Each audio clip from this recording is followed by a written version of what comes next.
Indeed. Okay, well, speaking of Davos, of course, it is the end for this year. This year, so yeah, it's been a really eventful week at Davos. How can we best describe it? Comedy show. It's a clown world. Absolutely. To the highest order. Everyone's they're desperate, absolutely desperate. So we have some very choice clips to share. Okay, so let's have a look at the first one. This is Radio Davos. This is Radio Davos. So this was one of the overarching themes. This is António Guterres, Secretary General of the UN, talking here. They had their own radio station, and this would pipe through all the communications during the week on site. But listen to this. This is really important. This will set the agenda here. And from the heart of the World Economic Forum's annual meeting 2023, this is Radio Davos. We risk what I've called a great fracture, the decoupling of the world's two largest economies. At a Davos meeting whose theme is collaboration in a fragmented world, UN Secretary General António Guterres warns of a rising polarization. Tectonic drift that would create two different sets of trade rules, two dominant currencies, two internets, and two conflicting strategies on artificial intelligence. This is the last thing we need. And as global climate change is being felt more and more around the world, he makes clear his opposition to continued fossil fuel exploration. This insanity belongs in science fiction, yet we know the ecosystem meltdown is cold, hard, scientific fact. So those are the big themes. It's a fractured world, and we need to come together and collaborate here. Let's just summarize that. It's very important that we understand this here. So collaboration in a fractured world. And so the problem, according to the World Economic Forum here, is this fracturing. Two different trade rules, two global organizations for trade, two dominant currencies, two reserve currencies, two internets. And here's the important one, two AI strategies. Now, when you look at this, you can see the potential. The main players at Davos are responsible for this division that's happened in the world, right? Especially post-Ukraine, the invasion of Ukraine. So the sanctions, the bifurcation of the global economy, global system, and so just back to that slide. The AI component is really important, and the AI component. The reason is, Mike, because AI is going to become a major, in terms of fifth or sixth generation warfare. Okay, if there's no international agreements on artificial intelligence, the potential for chaos is immense. Yes, as we move towards autonomous weaponry and swarms of drones and swarms of boats and cyber and this kind of stuff. Fully automated, nonstop cyber, don't even need humans involved in it, and it could just take on a life of its own. So this is what they're concerned about. My question is, they're doing everything possible to make sure that these problems are going to persist. Sure. So this is the big problem here. So that's Olena Zelenska. She's called now the First Lady, according to our news agencies, so that she's the First Lady, not the U.S. First Lady. It's Olena Zelenska. She spoke, and she has a solution to fight climate change. Excellent. How does the world want to achieve climate neutrality if so far it hasn't even stopped the burning of entire cities in Ukraine? This is what Russia is doing with its artillery, with its missiles, with its Iranian drones. And you know that the Russian aggression was never intended to restrict itself to the Ukrainian borders. This war can go further, and it make crises wider if the aggressor does not lose. So there's been this sort of undercurrent of war at Davos, but it's only an undercurrent. Absolutely the main theme was climate change. It is climate change, but Ukraine's there in the background. That's the sort of the high marquee ticket item. But she's saying Russian artillery in Ukraine is causing climate change. So this is an interesting theory by Zelensky's wife. So we'll put that to the scientific committees to mull over. I don't know. That sounds more like science fiction to me. Not according to António Guterres, though. But nonetheless, she was speaking quite calmly and attempting to get her message, such as it was, across in a fairly normal kind of way. Not everybody was quite so calm. Yeah, they weren't. So she's conflating all this stuff. It's crazy. You might look at that statement by her and say, she's a bit nuts. She's not fully there, not playing with a full deck. And then comes Al Gore, and it takes it to a whole nother level. I'm honestly, Mike. Let's just watch this.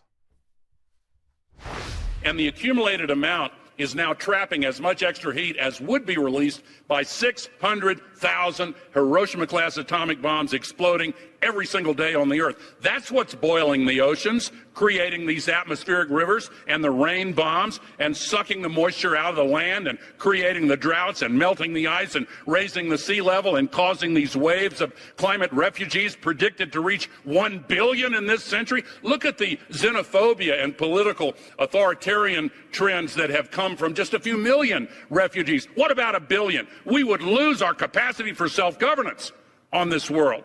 We have to act. So in answer to your question, I would say we have to have a sense of urgency much greater than we have yet had, and we need to make some changes.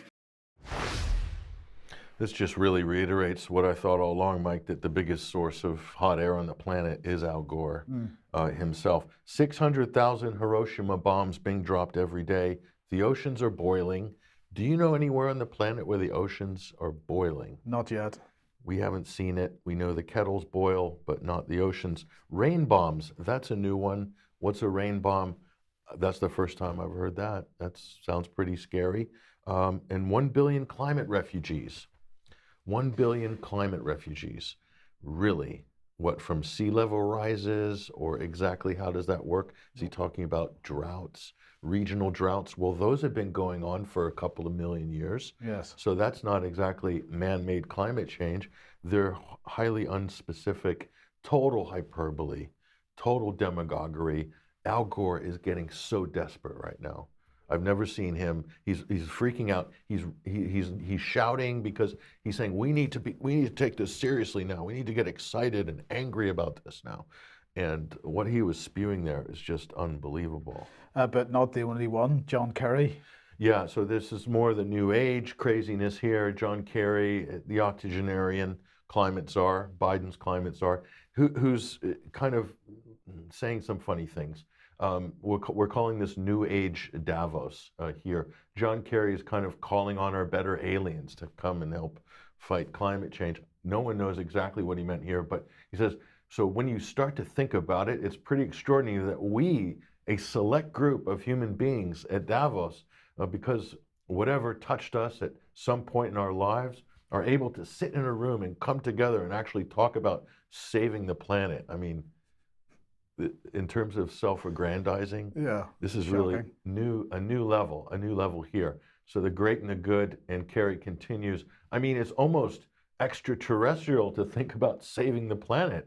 If you say that to most people think you're just crazy, tree-hugging, lefty liberal, do-gooder, or whatever. And there's no relationship, but really, that's where we are. So that's how these people kind of envision themselves, as this sort of elite, the smartest people, the most powerful, skillful people coming together, technocrats, to save the planet from man-made carbon dioxide heating up the atmosphere. That's the basic theory, but there's no science that actually proves this. There's no evidence that man-made carbon dioxide is creating any significant warming. It's really all in computer models. And that is the basis of that little pit of the IPCC that they've all cherry-picked to say that there's a climate catastrophe coming by the end of the century. So, but if there's one person on this planet that I would trust to save the world, it would be Tony Blair. Right. Yeah, he was at Davos as well. That ghoul is still roaming around in public, which is a small miracle in itself that he's allowed to circulate amongst the population. But anyway, he's at Davos. So Tony Blair, and what could Tony Blair possibly have to offer the world when they get together to save humanity? This is what Tony has to offer. I think there's a huge impetus now for a national digital infrastructure. Digitization in healthcare is, I think, one of the great game changers. We should be helping countries to develop a national digital infrastructure, which they will need with these new vaccines. And then finally, it's also about showing people and showing the political leadership that you can make a positive difference to your healthcare system by adopting these measures, because they've got an impact beyond any particular disease or pandemic. So he's sitting there next to Burla from Pfizer. Yes. And he's talking about these new vaccines. We need a digital infrastructure for these new vaccines, these mRNA vaccines. What's he talking about? Why do we need a new digital infrastructure for these new vaccines? He didn't come out and say it, Mike, but he's talking about vaccine passports. Right. And so Tony was pushing this for the last couple of years. He was haunting us. He was harassing the public with his vaccine passport, pushing the vaccine passports on everybody.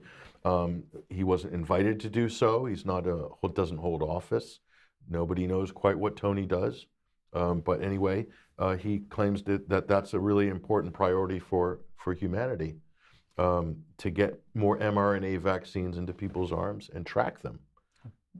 But if you want to track them, is that with tracking comes mandate? Yeah, I would think so. Yeah, that's what it looks like. Well, here's some reactions from Twitter on Tony Blair, and why would we need a digital infrastructure with these new mRNA vaccines, says Lang. Are they moving to mandate mRNA vax and control your movement if you refuse to take them, like they did attempt to do with COVID already? This is true. They did do this already. How soon we forget. And this is Eyes on the Horizon, says the irony of insisting on the implementation and tracking of vaccinations to save lives while contemporaneously decrying the overpopulation of the earth and drag on resources makes my hair hurt.